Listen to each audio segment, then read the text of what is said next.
Okay. All right. Good afternoon, ladies and gentlemen. It's your boy Atreus coming at you live for the first time in probably over a week. I already see we got a few of you guys in here.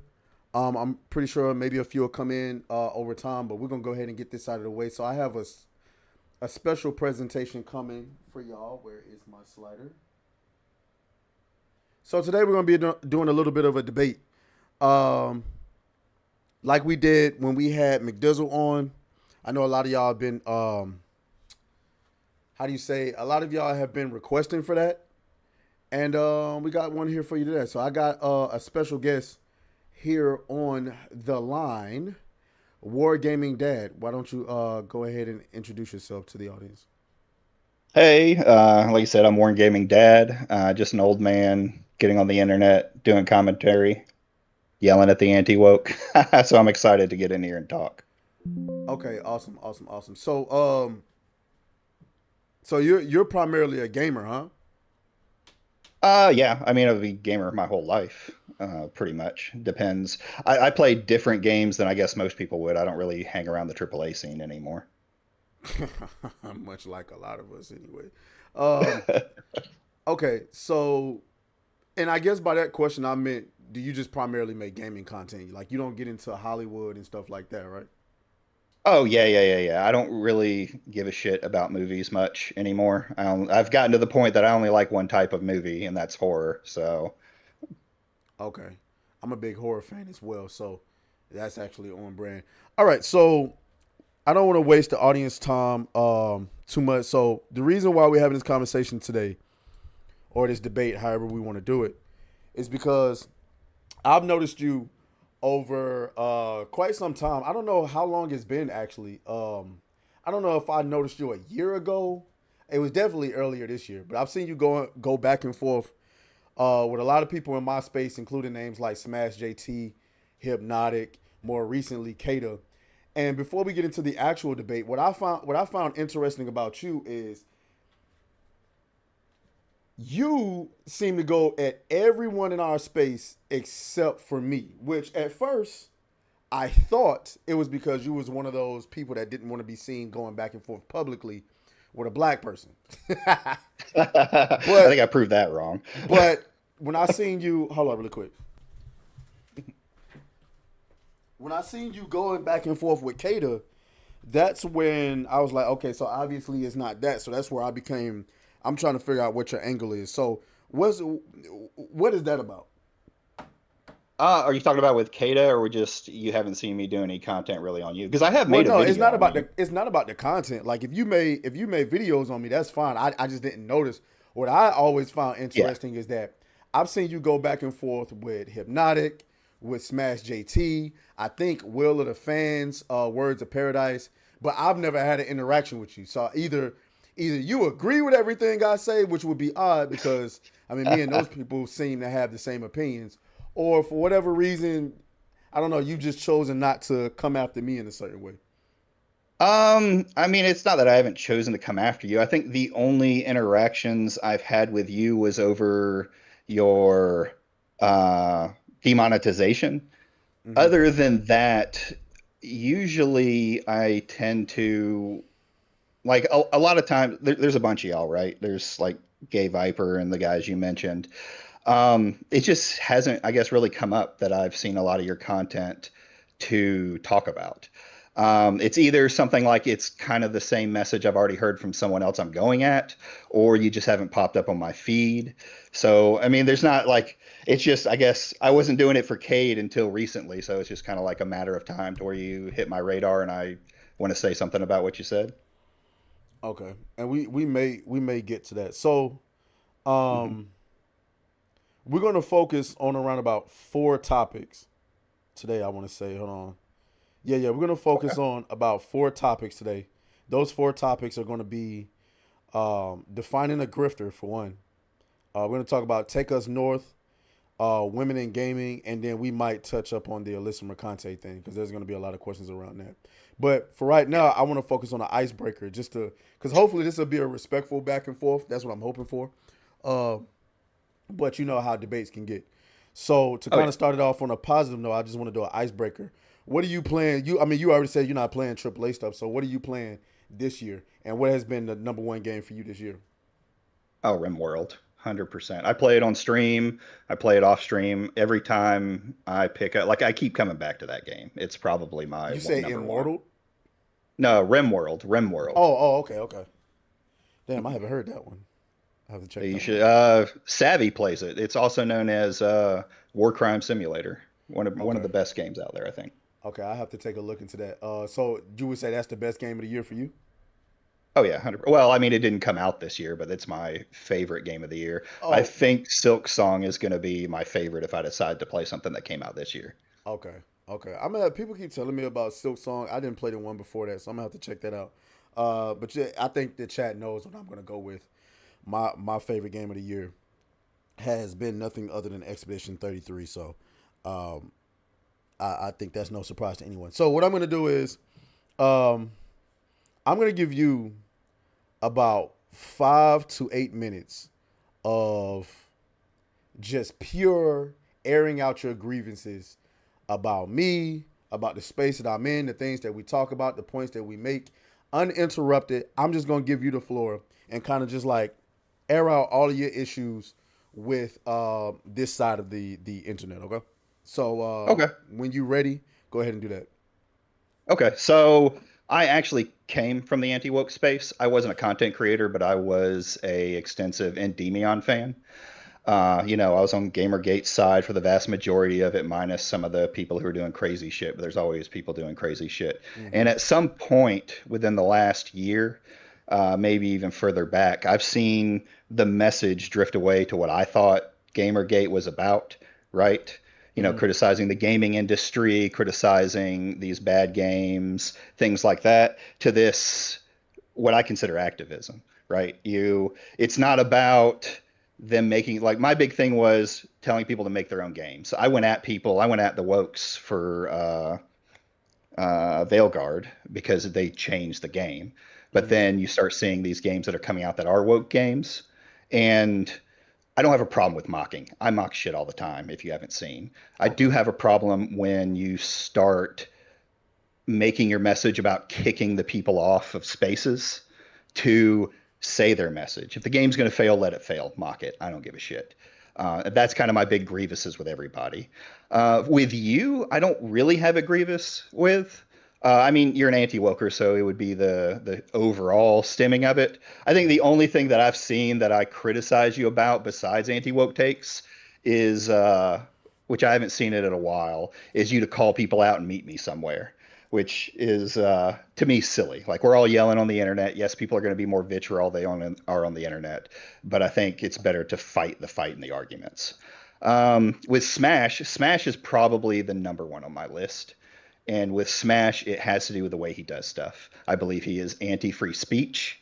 He is about stifling the speech of others and kicking people away. So that's kind of my anti-woke rant. Okay. And you don't mind if I take notes, right? Oh yeah, take all the notes you want, bud. Okay, because I just want to make sure I'm gonna remember something. All I have right, a bad and memory. okay, so I appreciate that. I do want to address the comment about me meeting up with people. Hmm. Um, I I don't think for me, I don't really have a pushback on that. It's all about for me, in my personal opinion, it's all about more. That's like a moral thing. So I'm Hmm. not mad at anyone who feels like that's silly. I feel that's probably appropriate for those who feel that way about meeting up with people. But I just want to put in perspective for what I meant. So I've always said on my channel that there are some people that are there is no reasoning with. There is no Hmm. conversation to be had. These are like people that you can everybody in the world can look up at the sky and see it's blue, and just for shits and giggles they'll argue until their face turns blue that the sky is actually yellow or red or whatever fucking color just because they want to cause chaos. And so the one time where there was a situation in which I was, I guess, quote unquote, trying to meet up with somebody. No, that was actually two times. There was with Johnny Boy. I forgot his name. It was the war veteran guy, that actually came what he was saying to someone else. He was saying that he would, yeah, there was the clip of him saying if he met one of us, he would put us through a table. So I told him I would love to see you try to put me through a table. I didn't think that was, you know what I'm saying? That wasn't me trying to meet up with you. But at the same time, I'm not about to go back and forth with somebody on video game opinions when they're saying on video that they would put me through a table. What I told him was, I'll be at some of these cons and these conventions and stuff like that. And if I run into you, and I want to see you put me through a table. He tried to switch it to me calling him out to come meet me somewhere. That's not what I was doing. I wanted to put him to the test to see if he was going to really put somebody through a table. And then the other one was Birdman, where Birdman was just talking really spicy, but this wasn't me trying to meet up to him with him to get physical. Me, I prefer things in person. I prefer things in face to face, especially when it comes to disagreements, which is why I chose not to go back and forth with you on Twitter and have this debate first.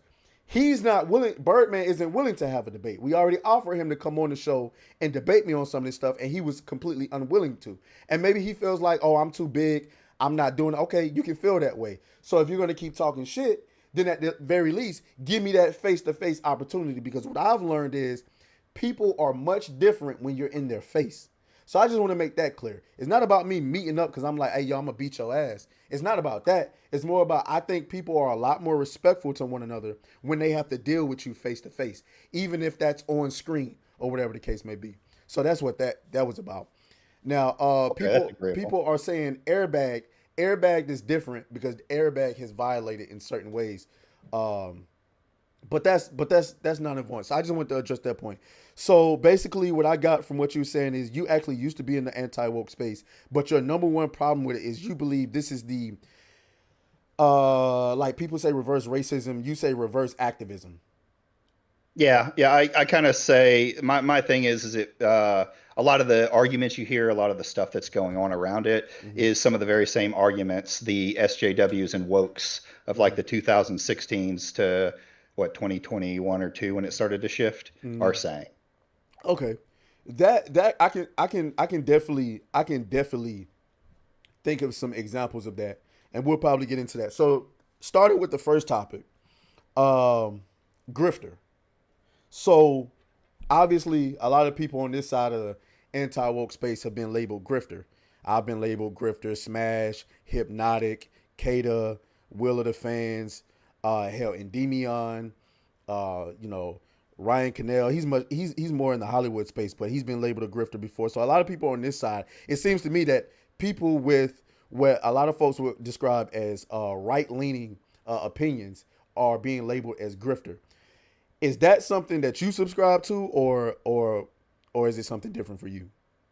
No, I've actually said this many of times. Like when you talk about a grifter is someone who doesn't believe what they're talking about. And I believe the vast majority of the anti-wokers at some way or form believe what they're talking about, right? They're just using what I would call dubious methods around it. In fact, I want to say it was 8-Bit Eric that called me a grifter here a couple weeks ago. So I've Eric, gotten man. it too. So no, I don't really subscribe to that. There's only one person that you would consider an anti-woke, and that I would consider a grifter, and that is Andy Pants. But he's not really among y'all's group. He's a completely fringe dude. But I know for certain he's a grifter. So definitely Andy Pants, definitely John John Della Backhole. And what's the other dude's name? It's Andy Pants, John Della Backhole, and what's the other dude? I done forgot his damn name. Is it Yorch? You just said it? Yorch Torch? Yeah, Yorch Torch. Okay, yeah, okay. Yeah. So those three, I definitely feel like are grifters. Yeah. Because so for those of you who are in the chat, and we're not disagreeing on this as much as I thought we would, but just to define what a grifter is, and you really said it exactly how I would say it, which is someone who's spouting a bunch of opinions that they don't really believe in order to gain clout or monetary gain or whatever the case may be. And the term grifter can take on a different shape or form depending on the niche that it is in.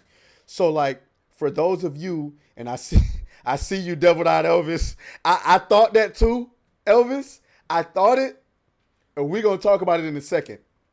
But like a prime example of a grifter in a different space that has nothing to do with video games would be like Dr. Umar in the race politics. So Dr. Umar is, in my opinion, a grifter because he spouts a bunch of stuff that he knows black people will fall for, and then he gets up donations and gifts and all of these stuff, and he's been doing that for 10 years. In my opinion, he's a race grifter. In the Hollywood space, there was this content creator that I came across called Mike Zero. And I don't know if you ever seen this dude's content, but I didn't know. I was kind of green on YouTube. I only watched the certain stuff. And this guy was saying all of these things that sounded crazy. And so it sounded so crazy, like the headlines were so crazy and the things that he was saying was so insane about Hollywood that I had to ask, my group chat, the people I have in my group chat, hey yo, a bunch of other YouTubers, hey yo, is this real? And everybody at the same time said, no, that dude's a clown, he's a real grifter. Like he's literally putting out these fake Hollywood rumors and people are eating it up. And I'm like, Yeah, wow. yeah. And so that's an actual grifter. Now, people in the chat are bringing up Melanie Mack. In your opinion, would you consider Melanie Mack a grifter? No. And here's why. Like, Okay. I think she believes in some of the things she says, right? Mm-hmm. When she decided to go against the normal anti-woke to call, sexual content and gaming bad, that's her beliefs, Mm-hmm. right? But I think what she does do that she doesn't believe in is using the F slur because it's the only thing that makes her relevant, right? She says it hoping people will still look at her or to get banned so she can get more attention. Okay. So I don't know that you call that a grifter. Okay. So it's crazy to me because I thought you, and I'm probably gonna disagree with the chat here. I thought you was gonna take the position of the chat, which is chat believes she is a grifter, and I actually have that same opinion where I don't think Melanie Mack is a grifter because I believe that she believes what she's saying. I just think Melanie Mack is a hypocrite. And just because you're a hypocrite does not make you a grifter. It means you're getting caught up in the webs that you set months ago or years ago, not realizing that you did. For example, the Stellar Blade thing, right? She was Hmm. championing the Stellar Blade thing, and I believe that she believes that Stellar Blade was good for gaming and that it was showing a more feminine woman and things like that. And then later on, when Gunnergate happened, she starts doing all of this anti-pornographic stuff. And we're like, no, wait a minute now. Hmm. So no, Yep. I don't think Melanie Mack is a grifter. I just think she's a hypocrite. And Yeah, I could agree with that. and you know, somebody says Melanie Mack has gone off the cliff, and unfortunately, I'll give a credit to Devil Eyed Elvis who tried to warn me about that a couple of years ago. He said, "Watch out because that one's and like listen, I like Melanie. I think she's cool, and I don't think anyone's perfect. But there's sometimes you take your opinions when you take them too far. You got to stand on it. See, I can make an opinion that's soft. I can make a soft opinion and then come back and be like, okay, maybe I need to make it a correction on that opinion. But when you make such a hard stance opinion that she does, like saying something like, if you watch porn, it's because you're entertaining a gay demon. Oh, what? what? What? Yeah, So they do. I think when you make stuff like that, it's hard to go back on it. So okay, so there's the grifter topic.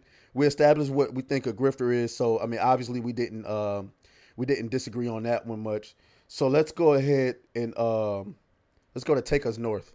All right. So for All those right. of you in the chat who don't know, Take Us North is a game that was recently revealed at Gamescom, where a developer, I forgot her name. Chat knows her name, but it's kind of a game where you play as illegal immigrants trying to get to America, basically. And you're going to be fighting through the wastelands of the desert, fighting off coyotes or something. I don't know. I thought they were saying you were playing as coyotes. I don't know. It's something like that. You But are basically, playing as a coyote. oh, Yeah. so you are playing as a coyote. So Hmm. so the drama came where a lot of people on my side are saying that this is a propaganda game. All Yeah. right. And then the people on the opposite side, to my knowledge, what they're saying is of all the stuff you could be focused on, all of the good games that came out during Gamescom, you want to go and attack these people for making the game that they want to make. What is your stance on the entire thing? So, I mean, I agree it's a propaganda piece. So are a lot of things. Arma was a game made by the U.S. military that created DayZ. It was a propaganda game, Okay. right? So I agree with that. The problem I have with the message, or what I saw that I think I differ with, is while it's a propaganda game, it's it's more like a documentary than Okay. anything else. Um, what was I gonna say? You're gonna have to get used to this. I get a little bit, That's and fine. I do the same the thing. yeah, I don't have a problem with like the message, like with the mocking of the game, right? It does Hmm. sound like a ridiculous thing. I actually laughed my ass off watching Black Street for the first half Hmm. of it. The problem I have is it's not people just complaining about the game.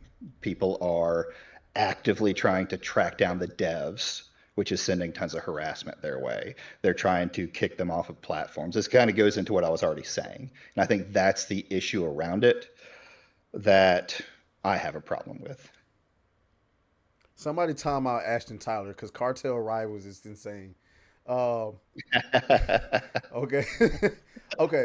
So people trying to, and that's her name, Carla Reyes. Okay, Carla Reyes is the name of the developer. Hmm. Okay, so trying to get people banned off of, or not banned, just kicked off of certain platforms, going after. So that sounds to me like, and correct me if I'm wrong on this, people like Smash JT who are doing the deep cut investigative work to reveal who's working on this game and why, where they're coming from, where they're getting their funding from, and who did they make it for? Is that safe to say?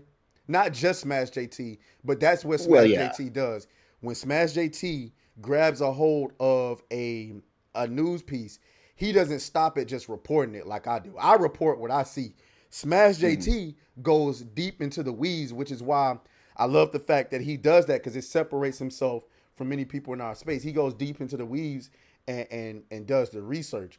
And so that's what you're talking about. So in my opinion, I I don't know. I haven't seen, and I'm not saying this doesn't exist. I haven't seen where Smash JT or people that do the kind of work that he does has advocated for harassing. As a matter of fact, when I watch Smash's videos, oftentimes he'll say, "Please do not go and harass these people." Now, people on the other side of the fence will say, "Well, even though he says that, he knows that his audience is going to do that." And I would argue that you can't really argue what he knows, what he doesn't know. You can only go with what's tangible, which is that he said he asked his audience please not to go and harass them. But I would argue that doing that investigative work and revealing, shining a light on these people is not necessarily trying to dox them. It's just letting, because what people like Smash JT and Hypnotic have argued is that the games industry needs a lot more transparency. And so I believe, to the best of my ability, that's what Smash JT is going for and others like him. What would you say to that? Well, I would say first when we talk about investigation, uh, yeah, he goes looking for other items with it, like and just bringing up the dev who made it into itself. I don't think is what the problem is. Um, you talk about transparency of the industry with this, but everything that Smash found and what's that other guy, Master of TD, whatever, Master of the TDS. yeah, Master of the TDS found was all public information. It wasn't like they found some dark secret. So transparently, what more could the devs have done? They even went on a public gaming's com to announce their game. So, and I don't think there's anything wrong with pulling the strings. I think the way they pull the strings is wrong, or not the way they pull it. What they're saying is wrong. Like it's pattern recognition, without any depth to what's going on, right? Like, for instance, Smash pointed out that she was a Visa employee. Yeah, she quit in 2018. How does that have anything to do with uh, the actual game she's a part of, or even the Visa story? It was way before that happened, and it looked like she was a low-level manager. That's a string that doesn't matter. It's a schizo theory.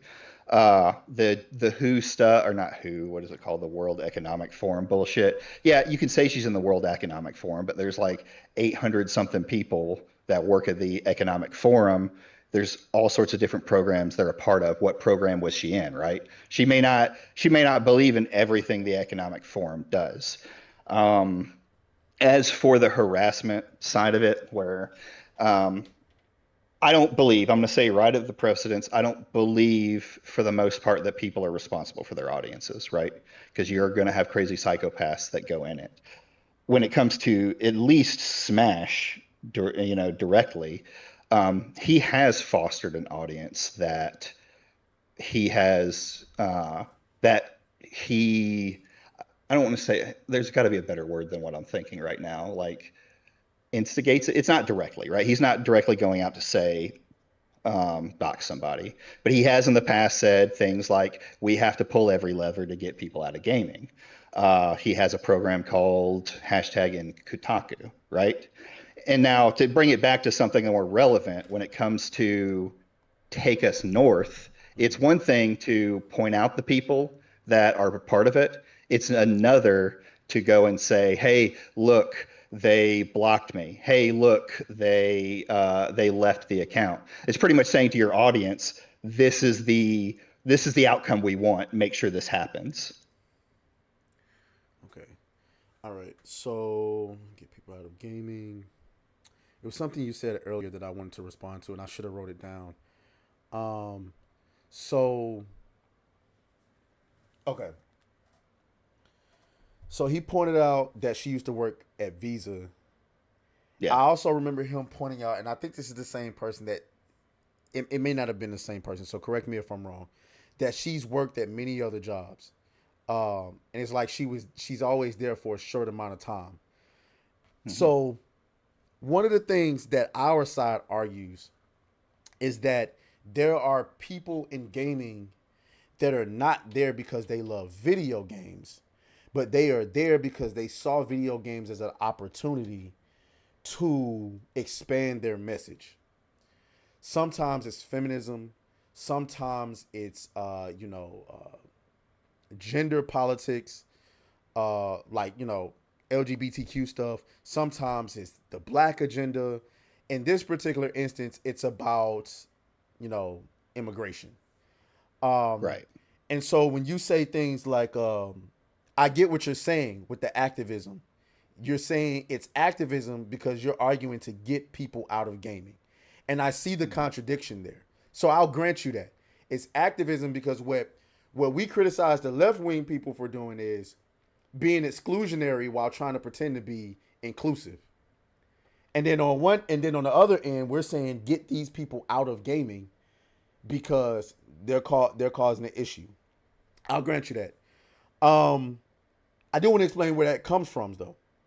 The idea is that remember, I'm sure you're old enough to remember where gaming was not so popular, or not that it wasn't popular. It was just that it wasn't something popular to admit publicly. You do, you know what I'm saying? Oh yeah. Yeah, Oh it was a yeah. time when we had to lie on dates, like, "Hey, what's your hobby?" I like snowboarding. I'm like, nigga, we're in Georgia. There ain't no fucking snow. Like, just stop it. Like, so, we play video games, but now we live in this time. And I would say that Call of Duty and some other games that started doing the microtransactions spearheaded this, where gaming started making a bunch of fucking money. And now everyone around the world is seeing how much money is being made in gaming, and everybody wants in on something. And everybody, especially in a capitalistic country like we live in, follows the money. Now you're seeing commercial ads where if they're not outright partnering with video games, they're making references to video games using their characters. Now video games is worldwide. It's the number one entertainment medium on the planet, right? Because of that and all of the opportunity and influence, a lot more people who are not really all that interested in video games are invested in it now. The same way you got football players that don't really love football, but they play it because it's a means of making money, or any other uh, space. Like we go to jobs that we don't really like that every single day of the week to make money. So it's not anything wrong with it. It's just these particular people are here trying to push what they believe on everyone. And so with Take Us North, I absolutely defend their right to make this game. And we said that. They should be able to make this game the same way we should be able to make fun of it. It's just interesting to me and others in my space that these games are suddenly popping up in like droves. You had this. We just recently found out about the Crossing Lines one. Dustborn. There was another game that was being government funded over in the UK. I forgot what it was. I can't Grodzilla is insane. He just called me Grodzilla. Okay. But so I do see where you're coming from. Get these people out of gaming does sound like activism. But I don't know if I would, and I'm grasping at straws here. I don't know if I would compare roasting people to canceling people. What do you say to that? I mean, if it was just roasting, I would say yeah. The first, like, a good example to me is the first half of the last Blackstreet, where you were making all the funny racist jokes. I think it went on too long. It was a little much for me, and I just skipped to where Mm-hmm. Kada, because Kada was the big talking back and forth that this came up with, started going into the what I call really soy stuff. Like it's illegal immigrant simulator. Mm-hmm. It's they're using real illegals. They're abating, aiding and abetting them. That's just one, not the case. It would be like saying anybody who made a documentary and went out to say do a documentary on the cartels is breaking the law, or the people who were journalists going to Iraq and talking with, whoever. I can't even remember their name now, and I was, Well, I actually disagree with you that. know, I disagree with mhm. that. And the reason being, but I'll grant you this. This is only assuming that the illegal immigrants that they spoke to were in America. So I'll grant you that point, assuming that they were in America. Mhm. Um, if I'm making a game about illegal immigration, knowing that we're in a time now where ICE is doing like crazy raids all over the country, you're making a video game about illegal immigrants coming to our country and basically trying to, you know, gain empathy for these people, which, there should be some empathy given because they're coming from, war torn countries and a lot of crime and things like that. But if you're interviewing illegal immigrants and their journey and how they got to America, and they're in America, you don't think that would be aiding and abetting, considering the ICE raids and things like that? No, it's not. I I wouldn't think it would. Let me get my thoughts together. I don't think it is. They're not helping him get into the United States. They're looking for their stories so that they can tell a proper story on it, right? Hopefully authentic. I'm going to preface it that I don't know that it's going to be authentic yet. Mm-hmm. And I don't know that even if it is authentic, it'll matter if people thinks it's authentic. No, I mean, who are you going to interview for this type of game if you want to make it What authentic? what I should have what I should have asked is what I should have asked, and I apologize for not asking it correctly. Mhm. What I should have asked is if you interview them and then you're approached by ICE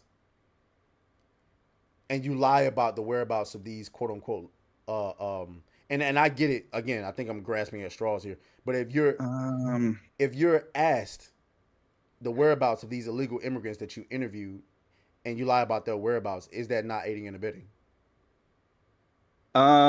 well, I mean, if you lie about it, maybe, but you could also just use your Fifth Amendment right and not say anything, you know?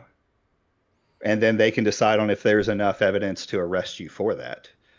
To me, like you're always playing a dangerous game when you're doing this kind of work, right? If you're going in, like Hmm. if the immigrants who are videotaping the whole thing are running the risk of them videotaping stuff getting them killed by cartels or whoever else. These people are taking a risk with interviewing the illegals in the United States. I'm assuming they're in the United States. They may not be, but either way, you're taking that risk. Is it illegal? I can't say yes or no. I haven't looked deep enough into the law. Um, just because I see a brown person walking down the road, do I need to call ICE on them? I don't know. I don't know the answer fully to that, but I would say that, it's I don't know. I don't know what the legal clause is to that. You'd have to show me Yeah. something. So Show me where it's illegal what they're doing. I'll I'm not an expert on that law. Uh, Most definitely not an expert, and so I'm not going to speak definitively about anything. Mhm. Um, I do have a general idea of what I believe aiding and abetting is. You spoke about calling ICE on a brown person. That's not a crime because you don't know that person. You don't know what Right. they're about.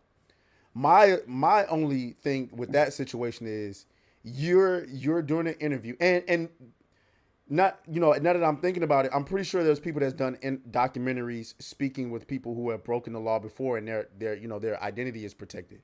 But if I assume that if you're an American citizen and you're interviewing what you know to be an illegal immigrant and ICE is doing these raids, I don't think you're breaking the law just by interviewing them. I just want to throw that out there. I believe Yeah. and I can't remember Kata's words, but I believe what I was saying on the show was that you idiots, you're interviewing illegal immigrants in the country and you're going to reveal their whereabouts, causing them to get deported. At least that's what I believe I was saying during that time. Where the aiding and abetting came into is I'm assuming if I'm Donald Trump and I'm trying to get illegal immigrants out of this country and telling them to come in legally, and I just saw you're making a video game, what I believe, right or wrong, to be promoting illegal immigration, and I see you interviewing illegal immigrants in the country, I want to know where they are so I can go and deport them. And if you're Well, uncooperative in that, I would assume that's aiding and abetting, but I could be wrong. so I mean, one thing with the if you see all this stuff happening in the United States, this project started before I believe all the Trump stuff started happening. I know it. I don't know when exactly this started. I'm looking at the website now, but it funded in July. When did Trump start ICE stuff? It was, I mean, it may have been their funding may have hit around the same time. But I also got aiding and abetting up here, so we can look at that or we can talk about that. The legal term aiding and abetting refers to a person's actions to help, support, or approve of someone else's illegal act. Aiding and abetting is a crime in itself held against those who would somehow assist a criminal short of physically contributing to the illegal And act, would right? you consider interviewing a criminal on their lifestyle and how they got into where they are as aiding and abetting? With this, no. And I think because like the easiest, so you're not helping the person with their actions, right? You're not supporting their actions necessarily. You're telling their story. You could maybe call that support. I don't know how it would work easily. The easiest one that I could see people trying to use would be approve of someone else's illegal act. But even then, you can do a documentary or you can do this kind of storytelling without agreeing with the person that you're interviewing, the person that you're doing things like that. So personally, I think it doesn't fall under aiding and abetting. Maybe if ICE kicked in the door while they were doing the interviews, it'd be different. I think everybody. But Well, I think everybody going to jail at that point. yeah, right. Okay. All right. So I But want to I want to move on to the next topic. I didn't realize how long we were talking for.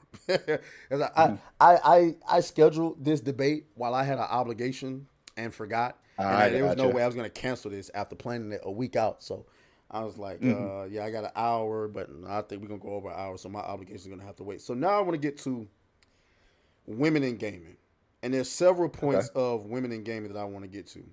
I want to get into design. I want to get into toxic lobbies, and I also want to talk about Ghost of Yote. Starting with the design of women in gaming. So on this side, we often are talking about Western development and how they depict women in games. Um, I I mean, in my opinion, I think it's a no brainer. I think anybody trying to pretend that the design for women in gaming, especially ones that are where they have a character model, an actual model that the character model is based on, look atrocious. I think it looks ridiculous, and I we believe that it's being done on purpose. But people on your side of the argument believe otherwise. Now, my issue, I don't have a problem with them believing otherwise. My issue is that you spoke about pattern recognition earlier. I can see the parallels between Western devs and Eastern devs. Like it's like night and day. And so there's something there. But on the other side, the only thing I'm hearing is, oh, you just don't know how game development work.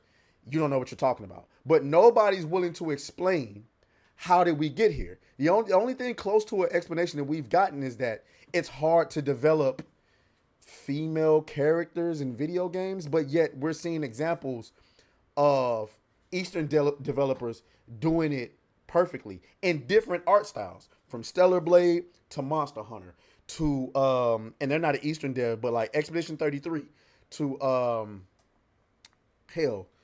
hell, even the Chinese devs are doing it better. So, what is your opinion on that? And if you have an opposing opinion on that, could you give a reasonable explanation as to why the Western devs are so? It seems as though they're so hell bent on designing female characters to just look absolutely ridiculous. So I think the whole uglification of women argument is kind of gay in general. There, I will admit, yeah, there are instances of things that I would say where it feels like the women are uglier than they were before, right? Even some devs have come out and said they're making more realistic, quote unquote, women. Some of the examples that are used, though, I think are make people sound like incels. Which ones? Let's go with like I'm trying to think of some of the ones that I saw. Uh, I saw a one argument I got into. There was the it was God damn, what's the name of that game? Your police bad guys go into the houses. Uh, Fuck me, I can't. Either way, one of the character models that was in there that was like a beefy woman, right? Was they had a skin for 2B and everyone was calling it manly and doing the stupid like chin dynamics, and I'm like, it was a muscle mommy chick. She looked fine as the chick that she was in the game. You just don't like that she doesn't look exactly like 2B. So that was an example. I think people were overdoing it when it came to like Silent Hill remake. Silent Hill 2 remake is what I think it was. And there are instances like that. And then some cases I think it's hypocritical to be like yeah, the Doom game, I thought she looked fine. Then there's some where they point out like a clear lefty woke game, and they're like, "Look, the uglification of women." Well, no, it's a lefty woke independent game making their games the way they are, right? So that's kind of the examples that I've seen. Now, I have seen clear things where I don't know if it's uglification of women, other than lazy game deving, where they just take the same basic character model, and then when they try and do bikinis, they all look like shit, right? I'm trying to think of what game you're referring to. You said you Uh, mentioned two cops because I would be able well, to yeah, it's like cops and robbers, but you're kicking in a house. I don't know why I can't think of the name of it right now. Uh, Fucking if Horizon anybody in Zero. the chat knows exactly what he's referring to, God, it's such please a let me know popular so I can game. look into it. Because when I look at examples, like Um, obviously we can go into, I mean, more recently, that intergalactic game where Tati Gabrielle, and I think it's even like worse for like if we getting specifically into it, like black females, the way that black females are portrayed in video games is fucking ridiculous. It seems like they're allergic to creating attractive. They don't have to be. We're not looking for supermodels. We're just looking for regular looking women, and it seems like they go out of their mhm. way to make them look. Are you talking about Rainbow Six Siege? Yes, that's what I don't know why I couldn't think of Hold on. Let me. that. Hold on. Hold on. Rainbow Six, there was a 2B uh 2B Skin. collaboration skin. Yeah, it was like a collaboration they did. And the model that used the skin was she's beefy, right? She's Oh, definitely I remember this yeah. story. Yeah, and to me it was like the problem Okay. is like all the people who get in and start doing chin analysis and stuff like that. I'm like Okay. you're retarded. It Okay. Okay. doesn't it Okay. So yeah. okay, I'm glad we was able to pull this up because actually Yeah. I'm going to push back on you on this one because this is Okay, exactly good. this is what I'm talking about right here. So I need to bring this up on screen so that everybody in the chat Yeah. can see exactly what I'm talking about. Hold on, give me a second, guys, because I Mhm. think this is a prime example of what I'm talking about right here. Hold on, chat. I should have had this prepared, but I didn't. Sorry. It's all right. I brought it up Well, no, I should have to had the. I should have had the. Give me a second. Give me a second. yeah, take your time.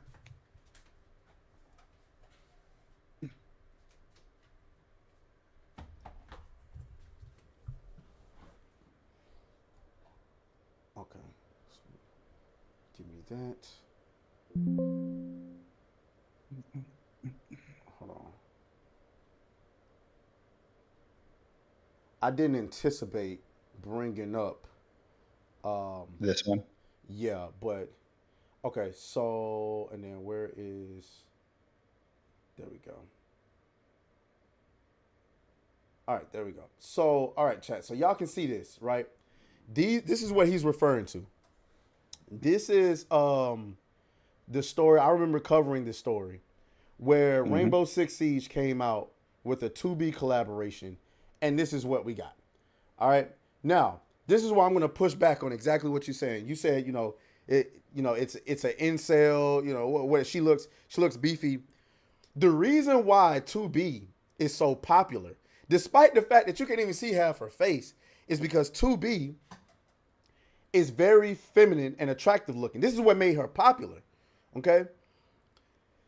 To do a collaboration with the character, you can see and make it to where she has broad shoulders, no hips whatsoever, broad shoulders. I don't know about her chin. I can't really pay attention to the chin. I think it's disingenuous at best to say that if you saw this without knowing who the character was, you would think that's a man in that outfit. Am I? Do I you mean, think I'm off on that? I don't disagree with it, but where it comes to be my problem is it's not like they're not creating a whole new model for 2B. You can argue the toss over maybe using the wrong character model for it, but the original it's just 2B's outfit over the original character model. And that's where I say you can have a toss that it doesn't look like 2B because technically it's not. It's this character in a 2B outfit, so you're not going to get the same characteristics about it. And I don't know if I probably didn't look deep enough into it, if there's another character, female character, who is slimmer in the game that they could have used. Maybe you can make the argument there, but just saying this beefy woman's character model is beefy and they put the skin over it, so now it's uglification of women. No, I don't think that's the same thing. I mean, I do. So here's the thing. What I believe you're arguing is that this wasn't a redesign or like they didn't design this from the bottom up. They just slapped the skin onto a male character, or I don't know, maybe this was a female character that just looks very masculine, and then called it a collaboration. Which, in my personal opinion, why even do that then? If you can't, I don't know. That doesn't make sense to me because the entire thing that makes 2B very popular is that she's this action hero that looks very feminine, and it's a mystery of what she even looks like. Nobody even knows what the hell she looks like. We just know she's really attractive, she's really feminine. If I had to guess, like, her live action height would probably be about like 5'5". You know what I'm saying? This is a small girl who wields a sword and goes around destroying shit, and then you decide to do a collaboration with her, and I can't even tell it's a girl anymore. The chest, like, in her design in the game, she's very well endowed on her chest, and and then in the Yeah. game you can't even tell, like, you can barely tell she definitely has it, but this looks like a male character to me. um And obviously, you know, you can get into the whole trans debate or whatever the case may be. That's not important. The the important part is when I come into your game to play as 2B, I expect to play as 2B. When I see a character that doesn't look like 2B, then I become concerned, especially if you're asking me to pay for it. Now, if some people paid for it and they didn't care, okay, I'm like, no shame on you. You do what makes you happy. But I think to say that it's an incel conversation because people notice that what you sold me as 2B in your game, she has broad shoulders and she looks like a man. Yeah. So the 2B one is probably one of the weaker ones, I would say, on the incel allegation. Okay. What you usually see in the industry when it comes to it, whether it's Call of Duty, whether it's Fortnite or things like that, they do build the characters up. So obviously, um, is it who owns this? Ubisoft owns this, and we know how lazy they are. They just lazily do skins. That seems to be what they do. So you Okay. could only use the 2B skin on this one particular character, Okay. if I from what I remember researching. And that particular character is a muscle-bound woman. I mean, she looks like she's juicing a little bit. So uh, there's an argument there about that type of woman. I don't know how all the characters look in Rainbow Siege, but I agree it was a mistake to try and portray someone who's like 2B. Let's be honest, that game is a very Gooner adjacent game, right? Yeah. There's a lot of fan service and stuff like that. It doesn't go as far as say like Stellar Blade, but it's there.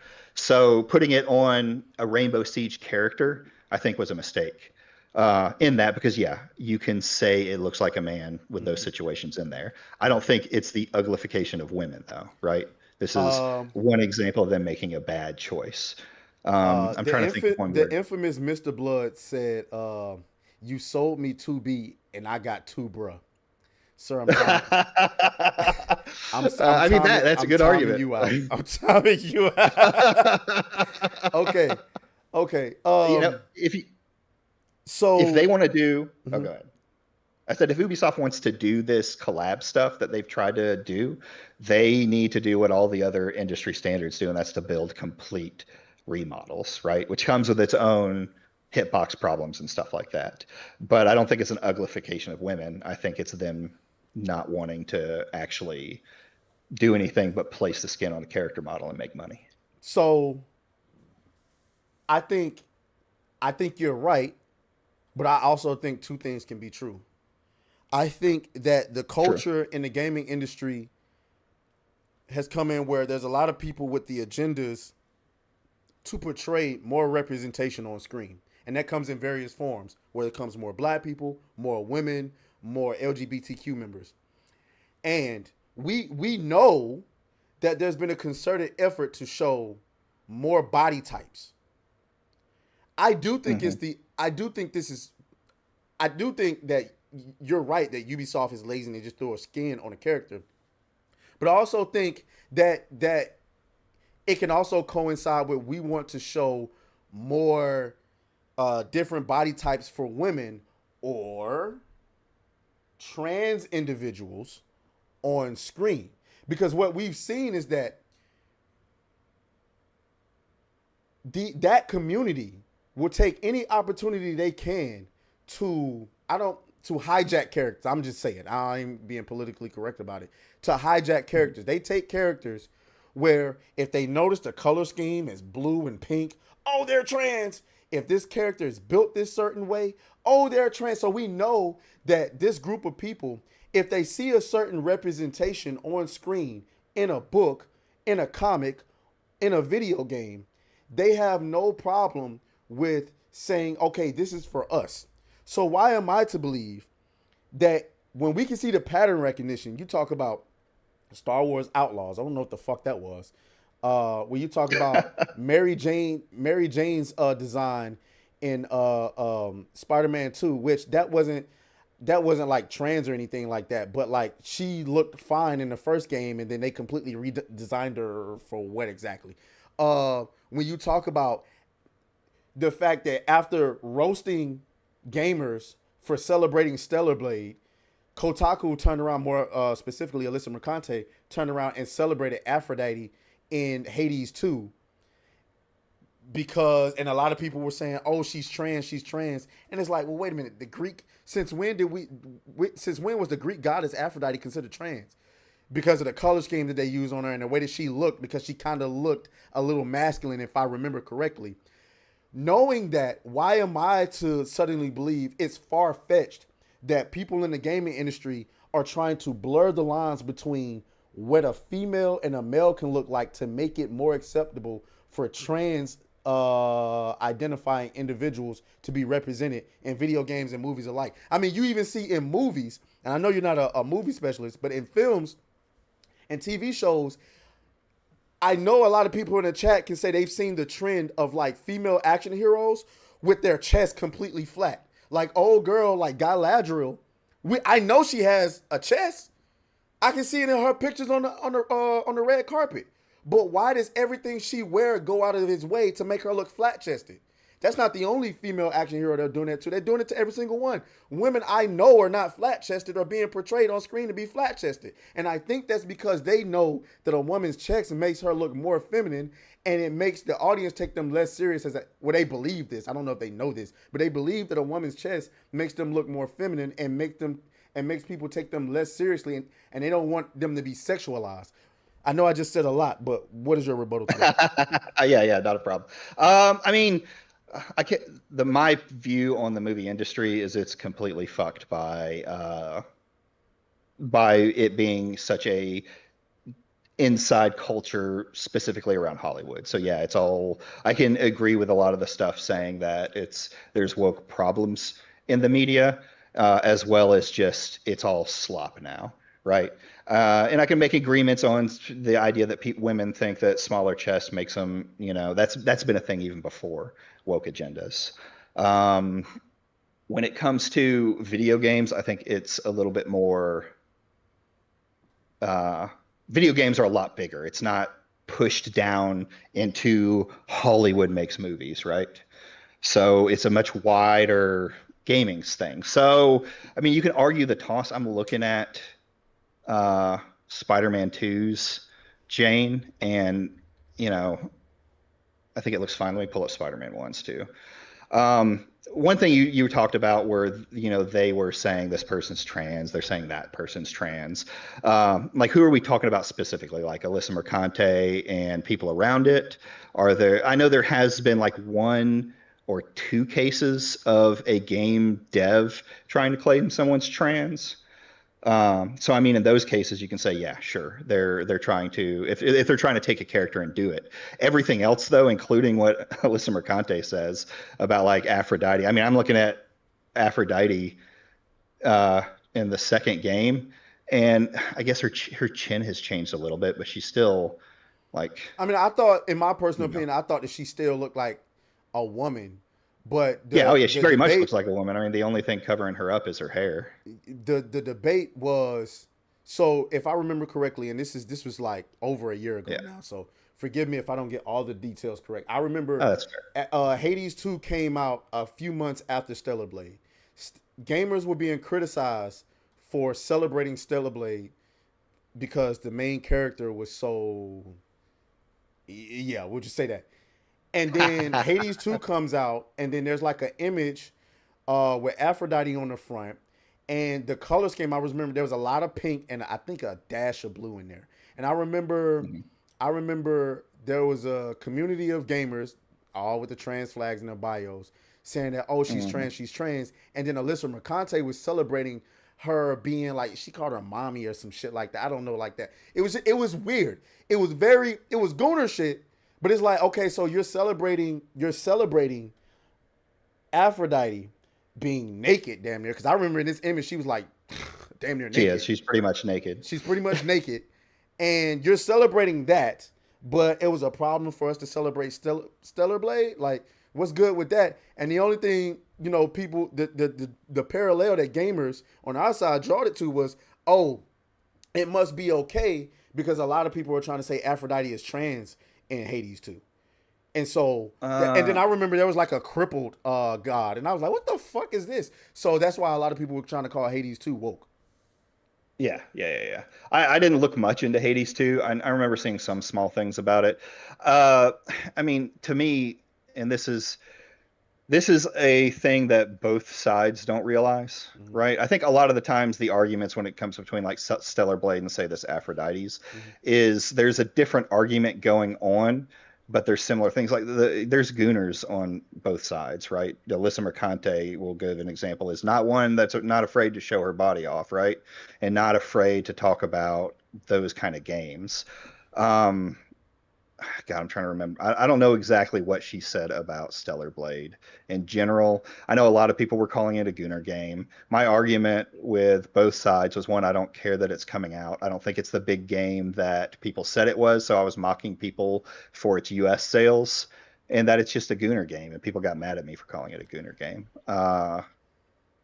But most of what you've said about the people talking about it is fan fiction. If someone wants to believe in their own head or say it online, uh, then it's fan fiction. You believe whatever you want, man. It's a character online. I don't give a shit.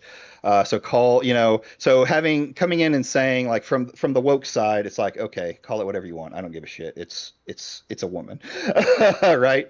But then to have the anti woke come in and then just say the game is woke because they're calling this person a trans, it's like, well, is the game woke or is it these woke people's interpretation of What it what they want the is, so game what to it be? is that, and we always focus on the surface level things, and we'll get to that in just a moment because I got two more parts of this I want to get to. But the we focus on the surface level, like the character and the way that they're portrayed, but it's always a revelation of the deeper issues at the country. So I know, I mean, at the country, at the company. So I know if, and we'll get to Ghost of Yote in a minute. I believe, based on what I know, and other people in my space will say this, and I guess we can pivot into the Ghost of Yote conversation. Is I know that if you have a game like Ghost of Tsushima that has a popular like Jin Sakai was a mascot for PlayStation, I know Hmm.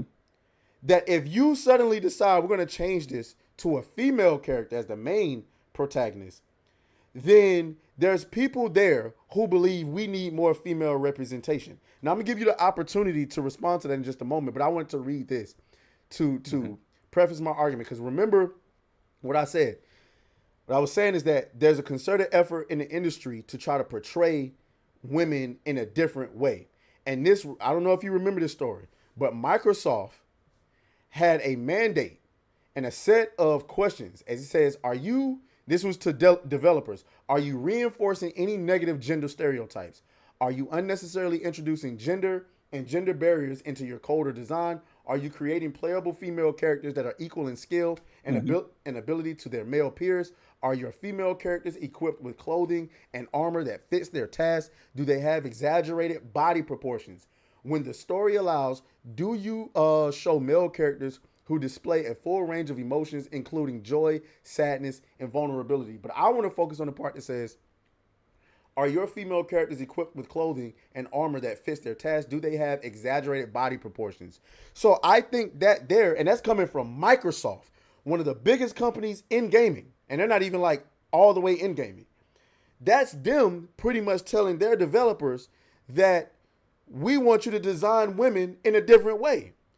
And I think that with that, coupled with some of the pattern recognition that we've seen with these female characters, what they're doing in the Western studios versus what they're doing in the Eastern studios kind of validates our argument in that there's some agenda to portray women in a weird looking way. Or not, to them, it's not weird. To them, it's like, well, this is how women look every single day of the week. And then to us, it's like, why are you going out of your way to make women look strange? Good. Right, right. Mm-hmm. So yeah, I remember reading that, and I'm not denying in any way there's not woke stuff. I was an anti-woker, right? That was Right. my side of the argument for a long time. And there's still my side of the argument. If there's something that comes out that I generally think is like industry wokeness, Mm-hmm. I would go after the people them just as hard as I go after Smash or any of you guys. Um, the point is like it's a case by case basis for this. We were talking about Yoida, right? Mm-hmm. Just I mean, what makes it so? you look at that game specific. I loved the first game. I haven't beat it like the vast majority of my playlist. Uh, You talking about Ghost but of Tsushima? there, yeah, Ghost of Tsushima. Sorry, I haven't beat that one yet. But even going through the story, like with the company and things like that, that game has what you would consider strong female characters. They're just not the main, right? Mm-hmm. There's several female samurais, and the game was touted as being one of the most realistic interpretations of of a game of the society around that game. They got an award for it from Japan. Mm-hmm. So why is it changing over to a female? Make it make this game mean it's going woke? Is kind of my argument. I can And explain that. before, I can explain that. So, and this is all theory and pattern recognition. Because the way I look at it is that what do we know about the entertainment industry? It's hard to have a hit. I mean, Hollywood is fucking struggling right now. The gaming industry is struggling, at least on the AAA side. I think AA and indie devs are like killing it right now. mm, It's hard to come up with a hit. It's hard to come up with a franchise. So when you get a hit like Ghost of Tsushima, and like what I was saying earlier is that Jin Sakai became a mascot for PlayStation, mhm. and the budgets for these games are getting outrageous. Okay, so we got this hit. We got Jin Sakai. We know we coming with a sequel. What do most studios do across all industries? They normally play it safe before they start venturing off and doing different things like spin-offs or whatever the case may be. In this particular instance, despite the fact that they advertised Jin, because if you go back and look at all of their commercials since Ghost of Tsushima came out, Jin Sakai is paraded around like a PlayStation mascot. Him along with Aloy from Horizon Zero Dawn. It used to be Crash Bandicoot, but not anymore. Um, who else? The Bloodborne character, despite the fact that they won't do anything with that goddamn game. Um, Nah, no shit. right. There's these certain God Kratos from God of War. These are characters. Not Astro Boy. What's the fucking little robot thing name? Anyway, that's not the point. Oh, Astrobot, was that it? I don't know. Astrobot. Yeah, yeah, Yeah. that guy. These are characters that are recognized everywhere that they're using as mascots. Now, all of a sudden with Ghost of Yote, you take out Jin Sakai. Somebody say Ratchet and Clank. Yep. You take out Jin Sakai and you put in this character that nobody knows, that nobody, and it's not even that nobody likes because we don't know her. You know what I'm saying? We don't have nothing to Mhm. dislike other than the voice actor. It's like, why, when we were looking forward to Jin Sakai? To me, and I would have to go back and find out what is. I knew exactly where to find this article was about Microsoft, but I knew there was a concerted effort in the video game industry for more female representation. For me, swapping out Jin Sakai for this female character that nobody knows, that we got to learn to fall in love with all over again because we don't know her, it tells me that this was a studio that cared a lot about getting more female representation. But it's like, why? You could have made a whole new game. You could have gave us So a whole new game or a whole new mode or something like that. But go ahead. yeah, so I mean, here's what I think, and the problem is, I think the issue with this is pattern recognition, right? And seeing and I'll get into, if you want, if we have time, I'll get into pattern Mm-hmm. recognition and the problems I have with that. But so when you look at Ghosts of Tsushima, right? It was a story that had history to it. It was about the Mongols coming over to this Japanese island and taking over, and eventually the samurai pushing them back off, right? Mm-hmm. It actually happened in history. So when this game ends, right, that's my story. The main character's I can't remember his name. What was his name? Jin Jin Sakai. Sakai. Yeah, his story is basically over. I think one problem that you see in a lot of these games is the fact that they take that character and they throw him at every sequel that they have, right?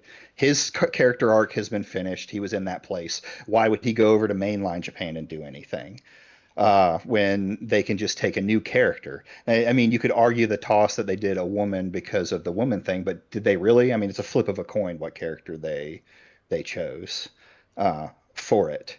But if would the same argument be happening if they had chose a male, I think it new would. male character for the I ghosts? think it would. I'm trying to think of an example.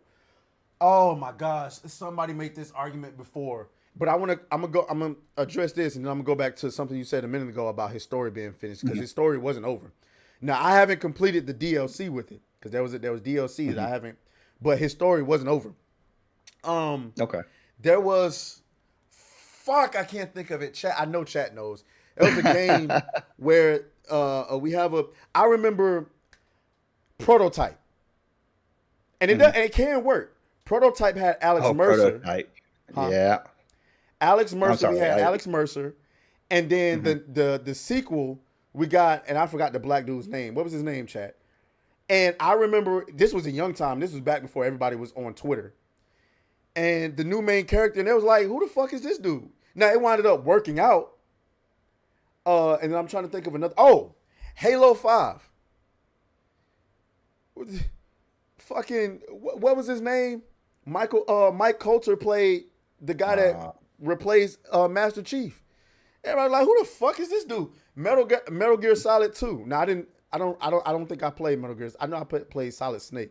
And then I played Metal Gear Revengeance. And then wasn't there like a different version of Dante?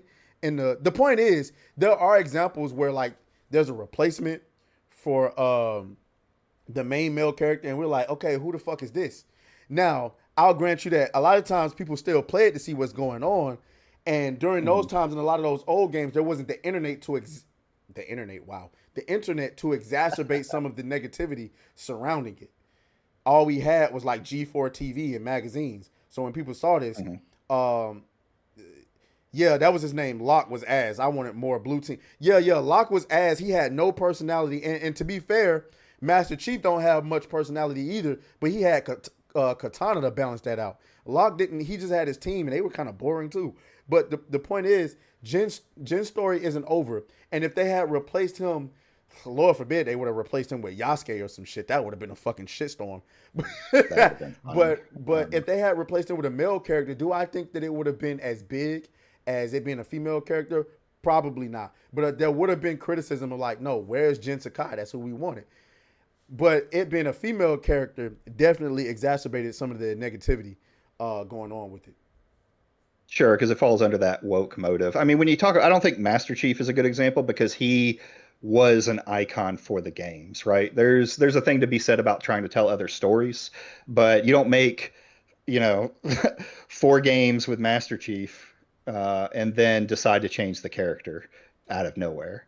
Um, you know, but when you're starting a new series, there could be a case where you're like, hey, I'm going to tell individual historical stories like this. And like I don't, this is me soft, as you say, it's soft putting in my thing for it. I don't know what this game's going to be. Uh, and I don't remember, I haven't read what historical time or what that's going to be in. But if they're like, if his whole thing was the Mongolian War and this is something different telling through a different character, it being male or female doesn't matter. It's going to stand on its own weight or it's not. I mean, it's using the Ghost of Tsushima name, but it's the same development team as far as I know, same everything else. I think someone in the chat said the higher ups didn't even know he was female, but that I don't know. Well, and So, that was another story that kind of exacerbated the the criticism is that, and the reason why I didn't bring it up is because, well, I don't know. I mean, that was a rumor. I don't know how true that is. I can't bring up yeah. a very credible article that says like, hey, Sony Japan did not know that they were going to not be doing Jin Sakai. But there was a strong rumor. And another thing that I don't like about the game industry is that when a lot of these rumors come out, you have the power to come out and say, hey, that's absolutely fucking false. But you don't do it. They kind of just ignore it and let these rumors go around, leaving, whether or not we're right or wrong, to just fester. Like, and so like with this one, I thought it sounded far fetched when it was first reported, but it's like, well, listen, nobody's coming out and saying that it's wrong. So like, why am I the why? I can only go with what I'm being told, and the rumor is that they're saying in the industry that Sony Japan did not know that Guerrilla Games was not doing a direct sequel to Jin Sakai's story. So this exacerbated it. It's like, okay, so you guys went behind Sony Japan's back and started, which I find that hard to believe. How do you not know that they were in there creating a whole new story about another character? Like, is nobody down there? If that was the case, then that's a failure on Sony Japan's side of it. But I'm not. I said Guerrilla Games. It's Sucker Punch. My bad.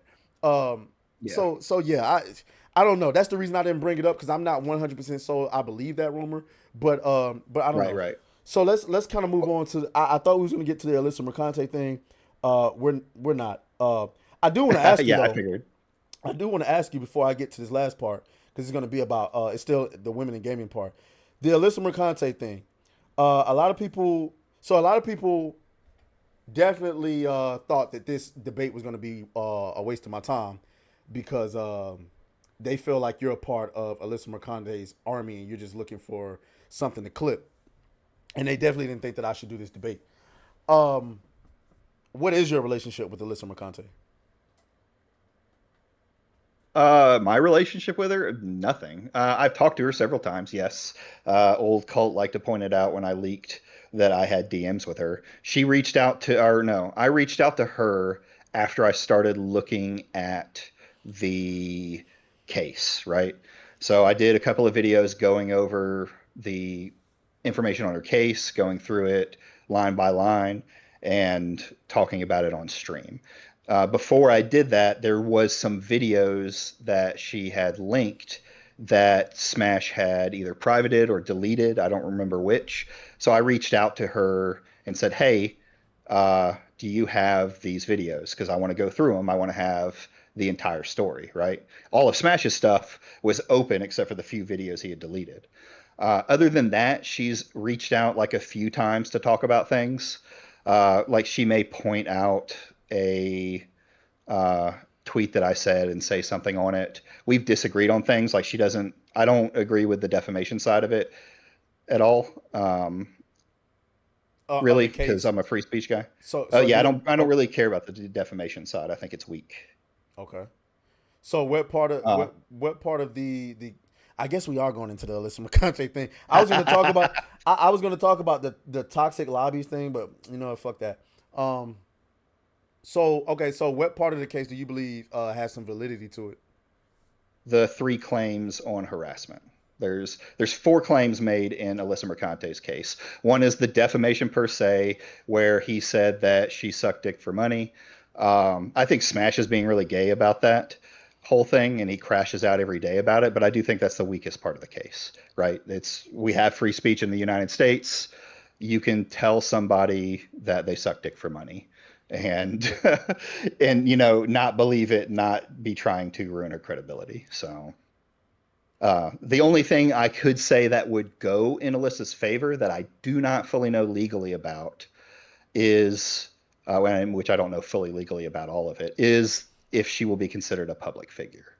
And that's going to depend. I have to look more into where she became popular versus where she was just a journalist, and if it was just Smash JT that put her in the limelight. But I still think it's the weakest part of the case. Okay. Um. Yeah. The harassment. So I mean, I'm glad that you brought up the public figure part of it. I mean, if you ask me, I would have to see what the legal definition of what it means to be a public figure is. But Mhm. I mean, to me, it's bar none. She's a public figure. Uh, you know what I'm saying? She has a very public online presence, and she was a voice for one of the biggest gaming outlets, well, one of the biggest outlets in gaming. And so, as far as Smash JT, if I remember correctly, she wrote that article like somewhere in the beginning of February. Smash JT didn't start blowing up until around about end of March, April, and so um, I don't know. I think I really don't, like you said. I don't know. I don't believe she has a case at all. the harassment thing is like, I don't. What's the difference between covering her every day as a YouTuber versus ESPN covering LeBron James? And I'm not saying she's LeBron James. I'm just saying if you LeBron James, you probably feeling like yo ass is being harassed too. Like, damn, y'all ain't got nothing else to talk about. I feel that, but damn it, your news. So it is what it is. What I want to get to is, so obviously Alyssa Mercante ran a report campaign, and it was successful to some front. I believe that she was probably responsible for Ryan Roger Athay getting kicked off of YouTube, and I know she was responsible for getting my channel demonetized. Did you have any role in planning that? No, I don't care what people Because a say. lot of They can people, say whatever they want. a lot of people in my space seem to think that like you were, and I don't know. Like I said, I've seen you on Twitter. I just never really, because we never had not a back and forth that I can remember. But a lot of people seem to believe that you run with that airbag group of thinking. So that's why I'm actually surprised to hear you say that I was on the anti woke side until XYZ. I was like, oh, that's interesting. I didn't know that. Mm-hmm. So yeah, I've had Airbag come into my stream once, and it was when I was talking about the Alyssa Mercante case. I've never interacted with him outside of that. I have a friend who interacts with him, but it's not like that friend and me talk about it, and there's nothing past in between. I don't care about Airbagged. I think a lot of the crying about Airbagged was kind of gay.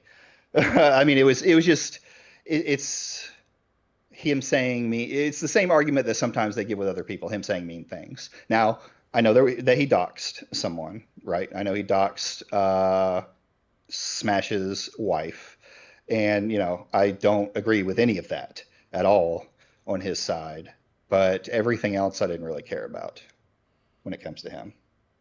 Okay.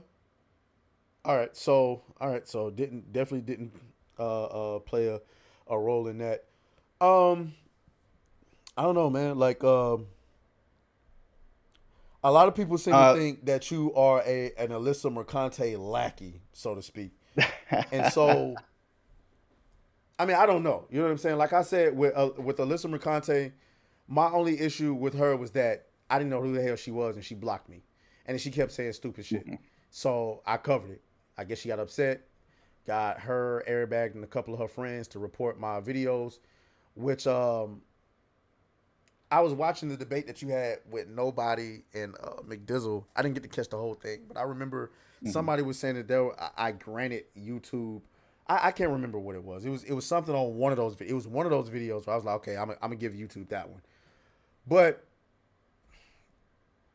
I don't know. You said you're not a lackey with them, so I'm not.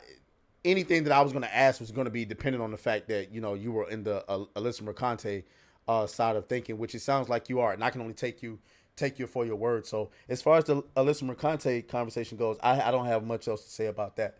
Now, going back to women in gaming, just for a brief second, I want to touch on this for a brief second, and then I'll let you out of here. Toxic lobbies. We recently had a video of another girl going viral because she was getting cooked in a lobby. What's your stance on that?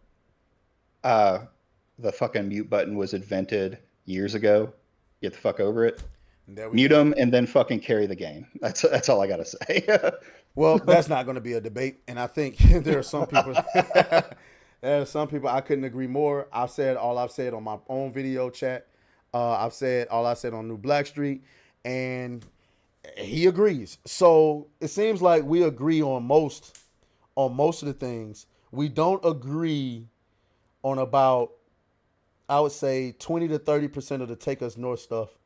Uh, it don't seem like we agree much at all on women's design and gaining. You think it's happenstance. I think there's a pattern there, and then we don't agree on Ghost of Yote. So I'd say we probably disagree on probably maybe about 33 to 40% of what we talked about.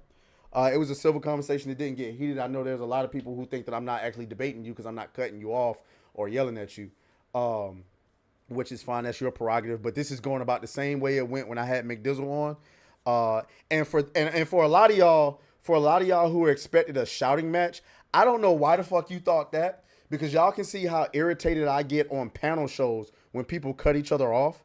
That shit really irritates me.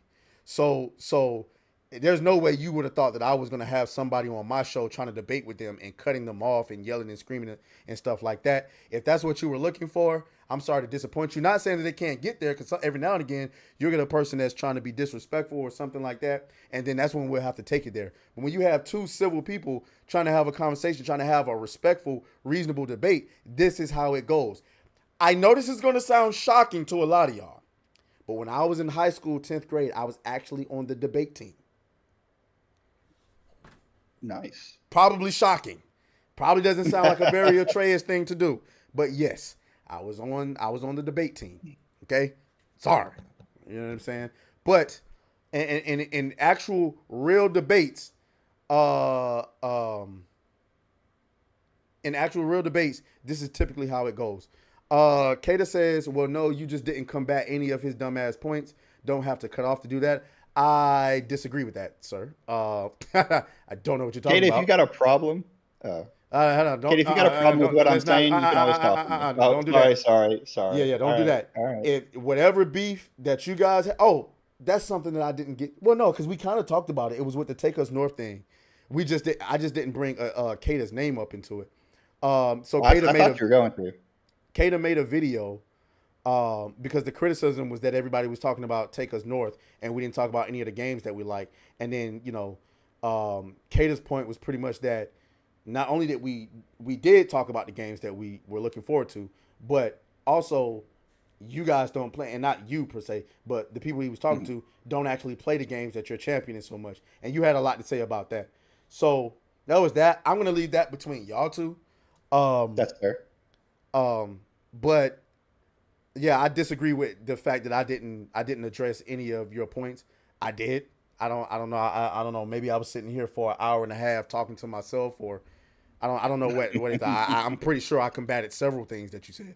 But other than that, man, I'm just gonna let you get up out of here. Appreciate the respectful exchange back and forth.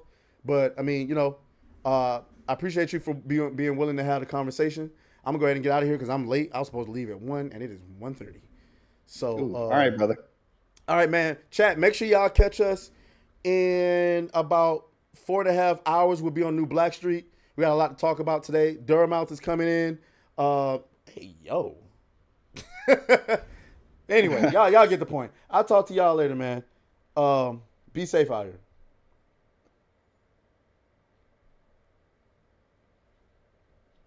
All right, awesome. So All right, that was good. That was good. that was fun. Yeah.